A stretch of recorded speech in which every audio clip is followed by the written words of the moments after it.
हम तो डूबेंगे सनम, तुमको भी ले डूबेंगे। जी हाँ, बिहार की राजनीति में प्रशांत किशोर की भूमिका यही नजर आ रही है। 4 सीटों पर हुए बिहार विधानसभा उपचुनाव में चारों सीट एनडीए के खाते में गई। 2 सीट बीजेपी, 1 सीट जेडीयू और 1 सीट पर हम पार्टी की जीत हुई है। यानी आरजेडी के हाथ एक भी सीट नहीं लगी है। इंडिया गठबंधन के पास 0। और ये सब प्रशांत किशोर की वजह से हुआ है।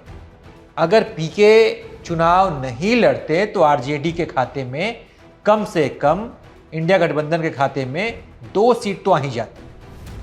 वहीं रामगढ़ की सीट पर आरजेडी को हराने में बसपा की पार्टी मायावती का भी बड़ा योगदान है।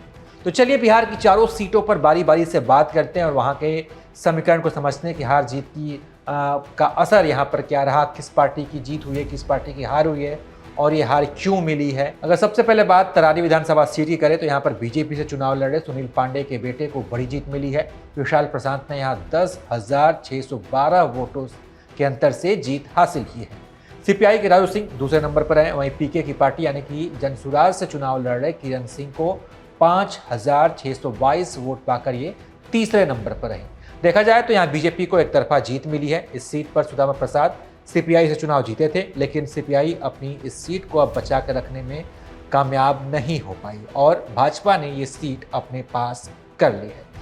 इसके बाद अगर बात करें रामगढ़ विधानसभा सीट की तो यहाँ आरजेडी के सुधाकर सिंह यहाँ से विधायक थे, लेकिन जब वो बक्सर के सांसद बने तो उसके बाद से इस सीट उन्होंने खाली कर दी और अब यहाँ पर जब उपचुनाव हुए तो इस सीट पर बीजेपी ने कब्जा जमा लिया है।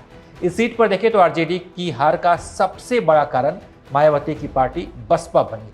यहाँ बीजेपी के अशोक सिंह को मात्र 1,372 वोटों से जीत मिली है। बड़ा ही जीत और हार के बीच का जो अंतर है बड़ा कम है।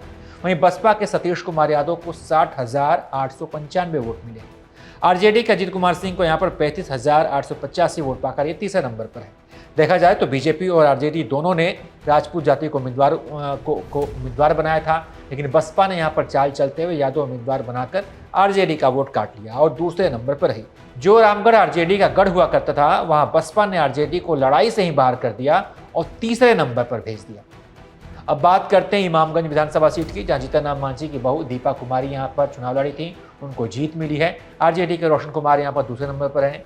जीत और हार का जो अंतर है वो मात्र 5,945 वोट का है।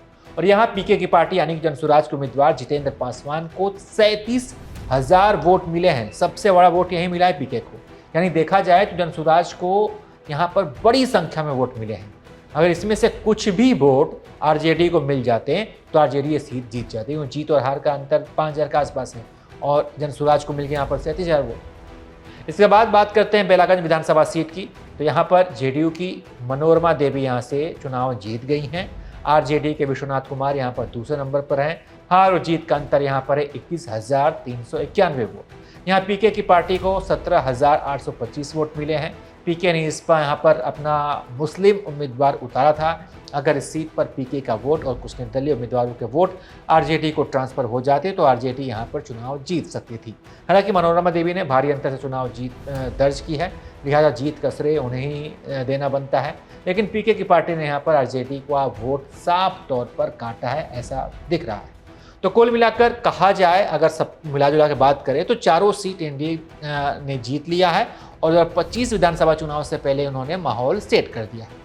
वहीं पीके ने बता दिया है कि भले ही उनको जीत ना मिली हो, लेकिन उनके प्रत्याशियों ने बेहतर परफॉर्मेंस दिया है। उनकी वजह से 2 सीटों पर सीधा तेजस्वी यादव को नुकसान पहुंचा है। ऐसे में लॉन्ग रन की बात करें, लंबी रेस की बात करें तो पीके की पार्टी आगे चलकर बेहतर कर सकती है।